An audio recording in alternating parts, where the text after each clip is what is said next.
Bois-Châtel lancera des travaux pour le réaménagement complet de la côte de l'église à compter du printemps prochain. La sécurité sera grandement améliorée pour les nombreux usagers qui l'empruntent chaque jour. Les automobilistes devront cependant prendre leur mal en patience puisque la côte sera complètement fermée pendant toute la durée des travaux.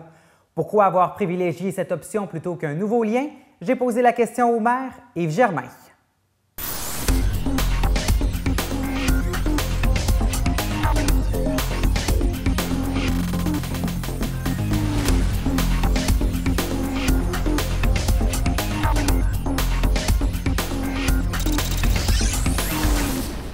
Et mon Dieu, ça, c'est un dossier auquel on réfléchit depuis plusieurs années.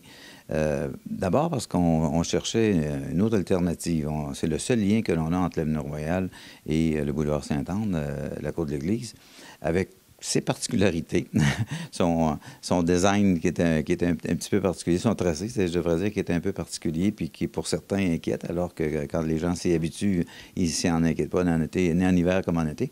Mais on a donc fait faire une étude à l'époque on avait même eu un accord de principe du ministère des Transports pour avoir un accès à la hauteur du carrefour Giratoire Irving. Les études ont été faites, mais cependant, la falaise du côté du boulevard Sainte-Anne, entre l'avenue Royale et le boulevard Sainte-Anne, a des particularités propices à des glissements de terrain, etc.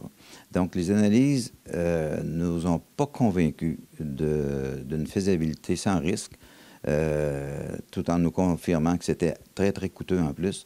Donc, comme bon gestionnaire des deniers publics, on s'est dit, on ne va pas penser à une solution de ce côté-là, parce que d'investir beaucoup avec une solution qui pouvait présenter des risques à moyen et long terme, on s'est dit, on va plutôt mettre l'accent sur la côte que l'on a déjà, qui est là depuis des dizaines d'années, donc la côte de l'Église, et on va en profiter pour mieux l'aménager et la rendre encore plus conviviale et faire en sorte qu'on soit sûr d'investir de la bonne façon nos argents.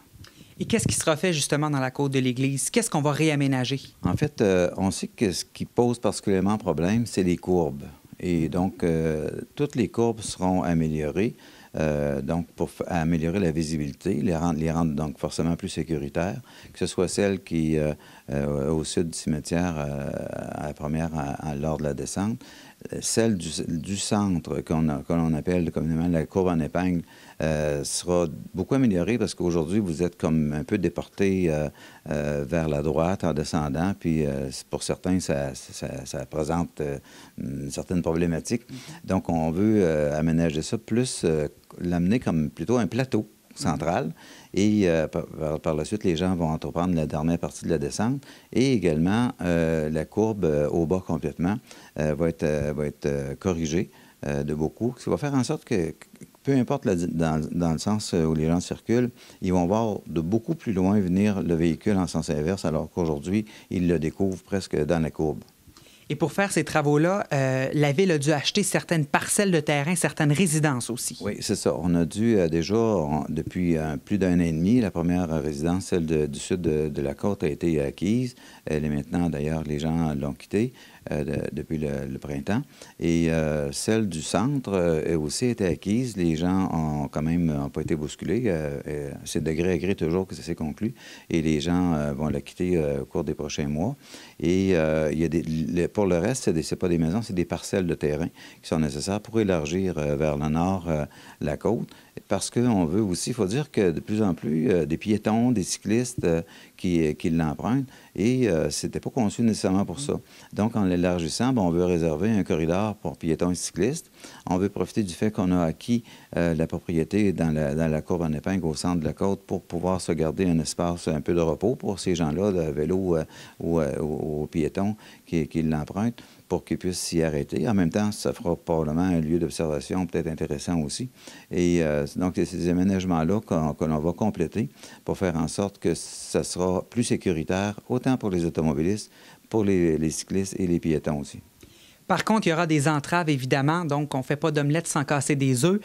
Comment ça va fonctionner? Est-ce qu'on va pouvoir... Il y aura de la circulation en alternance? Ce sera une fermeture complète? Bon, on sait que la route n'est pas suffisamment large pour permettre de maintenir la circulation et même pas la maintenir en alternance non plus. Donc, c'est sûr que ça, c'est ça que je mentionne à nos concitoyens et je dirais même aux concitoyens, aux gens de notre municipalité voisine, Ange-Gardien, ceux qui habitent l'Ouest utilisent cette côte-là beaucoup.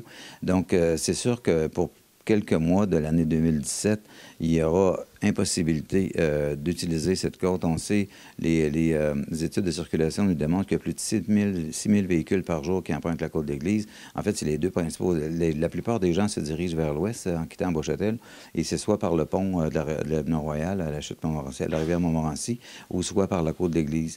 Donc, mais il y en a 6 000 qui utilisent la côte de l'Église. Donc, c'est sûr que ça va emmener tous ces gens-là à utiliser plutôt l'avenue Royale au pont de la rivière Montmorency. On a déjà avisé nos collègues de la Ville de Québec, particulièrement l'arrondissement Beauport, pour qu'ils soient informés d'avance de ce flot de circulation-là qui va leur incomber pour quelques mois. Mais effectivement, ça va être des sacrifices qui vont être requis pour les usagers habituels de la côte de l'Église, mais c'est pour leur mieux-être par la suite. Ça, ils vont apprécier parce qu'on veut faire en sorte... Écoutez, c'est un de nos deux principaux accès à Bois-Châtel. Et on est fiers de notre municipalité. Vous l'avez vu avec les aménagements que l'on a fait à l'avenue Royale, au pont de la rivière Montmorency.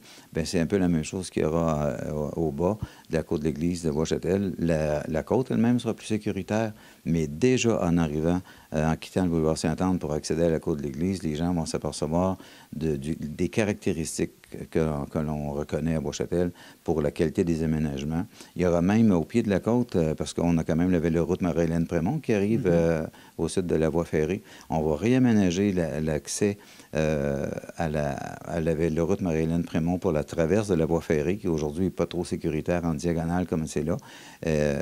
Donc, ils pourront traverser en angle droit.